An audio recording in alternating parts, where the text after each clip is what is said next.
अब बात कर लेते हैं सरकार की महत्वाकांक्षी योजना को लेकर।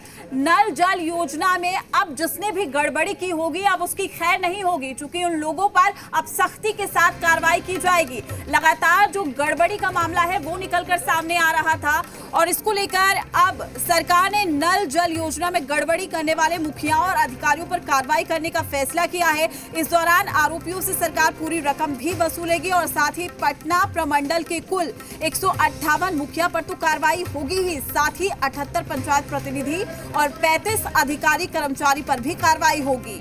साथ ही प्रमंडल में सबसे ज्यादा रोहतास मुखिया दोषी पाए गए हैं, वहीं पटना जिले के भी 25 मुखिया गड़बड़ी में शामिल हैं। तो सरकार की महत्वाकांक्षी नल जल योजना में गड़बड़ी करने वालों की अब खैर नहीं होगी। सरकार अपने पदाधिकारियों को दोषी क्यों नहीं मानती है? सरकार अपनी पीठ थपा रही थी, आज अपने को दोषी क्यों नहीं मानती है कि सरजमीन पर आपने क्यों नहीं पहुंचाया? आज मुखिया का चुनाव का घोषणा होने जा रहा है तो आप मुखिया को कहते हैं कि चुनाव नहीं लड़ सकते हैं। आप नीचे वाले जो प्रतिनिधि हैं उनको डराने धमकाने का काम कर रहे हैं, ये अच्छी बात नहीं है। भारत सरकार ने सारे चीजों को जांच किया है, शीघ्र उस पर कार्रवाई होगी।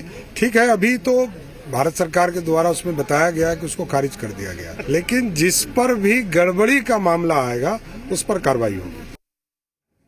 नल जल योजना में पूरे बिहार में 38 जिलों में भारी घोटाले हुए हैं और नल जल के काम अभी अपूर्ण है, जबकि सरकार का ये मानना था कि 2020 तक नल जल के काम को पूरा कर लिया जाएगा, लेकिन अभी तक वो काम अधूरे हैं और सरकार का जो कदम है वो बहुत बढ़िया है, सराहनीय है।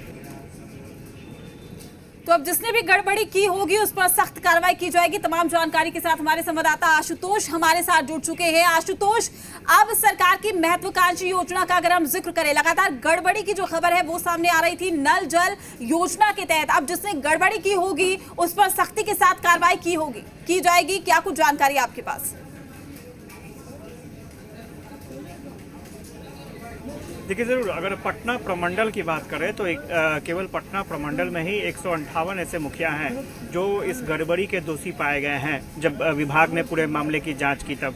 इसके अलावा लगभग 73 वार्ड सदस्य हैं जो इस गड़बड़ी के दायरे में आते हैं। तो बिहार सरकार ने साफ तौर पर कहा है कि ऐसे लोगों पर कार्रवाई की जाएगी और ऐसे लोगों को चुनाव लड़ने से भी रोका जाएगा। ये पूरी तैयारी चल रही है। मैं सिर्फ पटना का आंकड़ा आपको बता रहा हूँ, पटना प्रमंडल का।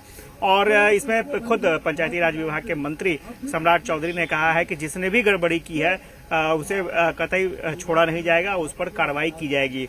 लेकिन ठीक आप देखेंगे दूसरे तरफ से विपक्ष यानी आरजेडी के तरफ से ये सवाल उठाए जा रहे हैं कि जब गड़बड़ी की बात सामने आई है तो ये गड़बड़ी सरकार की तरफ से हुई है, जिस एजेंसी को काम दिया गया वहां पर गड़बड़ी हुई है। मुखिया को दोषी ठहराना ये बिल्कुल जायज नहीं है, ये आरजेडी कह रही है। लेकिन वहीं आप देखेंगे कि कांग्रेस की तरफ से जो विधायक हैं संजय तिवारी, उन्होंने साफ तौर पर कहा है कि सरकार की तरफ से कार्रवाई बिल्कुल सही हुई है। यानी जो कार्रवाई की जा रही है उस पर भी विपक्ष दो मतों में बटा हुआ यहाँ पर नजर आ रहा है।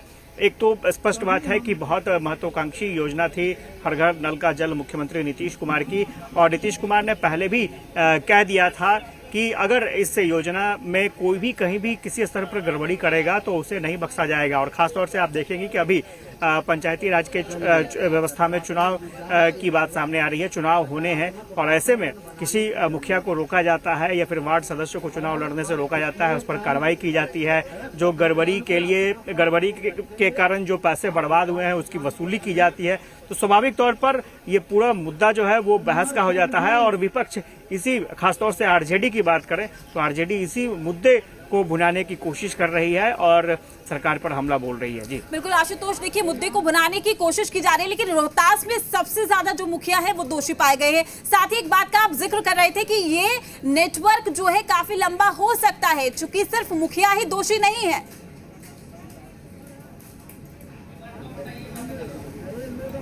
देखिए, स्वाभाविक तौर पर और नेटवर्क बहुत लंबा होगा, लेकिन नल जल योजना को जो सफल बनाने की जिम्मेवारी थी वो स्थानीय स्तर पर पंचायत प्रतिनिधियों पर बहुत बड़ी जिम्मेवारी थी। उन्हें इस योजना को सफल बनाना था, लेकिन कई जगहों पर गड़बड़ी की सूचना मिली है और ये लंबे समय से इस पर जांच पड़ताल भी चल रही थी। चूंकि इसलिए ये मामला अभी हाईलाइट ज़्यादा हो गया है क्योंकि अभी पंचायत के चुनाव भी होने हैं और साथ ही साथ सरकार ने फैसला लिया है कि जो गड़बड़ी करेंगे उन्हें चुनाव लड़ने से रोका जाएगा। तो स्वाभाविक तौर पर मामला बेहद गर्म हो गया है। हालांकि मंत्री अभी फिलहाल खुलकर कुछ बोलने की स्थिति में नहीं है। हाँ, इतना जरूर उन्होंने कहा है कि जो गड़बड़ी करेंगे उन्हें बख्शा नहीं जाएगा, जो गड़बड़ी करेंगे उन पर कार्रवाई की जाएगी। बिल्कुल आशुतोष, आपका शुक्रिया तमाम जानकारी देने के लिए। तमाम अपडेट में हम आपसे लेते रहेंगे। तो अब जिन लोगों ने भी गड़बड़ी की है उन पर सख्ती के साथ कार्रवाई की जाएगी। देखना लाजमी है कि जमीनी स्तर पर जिस तरीके से इस योजना को लेकर आया गया था, क्या वाकई वो काम कर रही थी? अगर काम कर रही थी तो दोषी कौन है इसमें? फिलहाल के लिए न्यूज़ रूम लाइव में इतना ही। नमस्कार।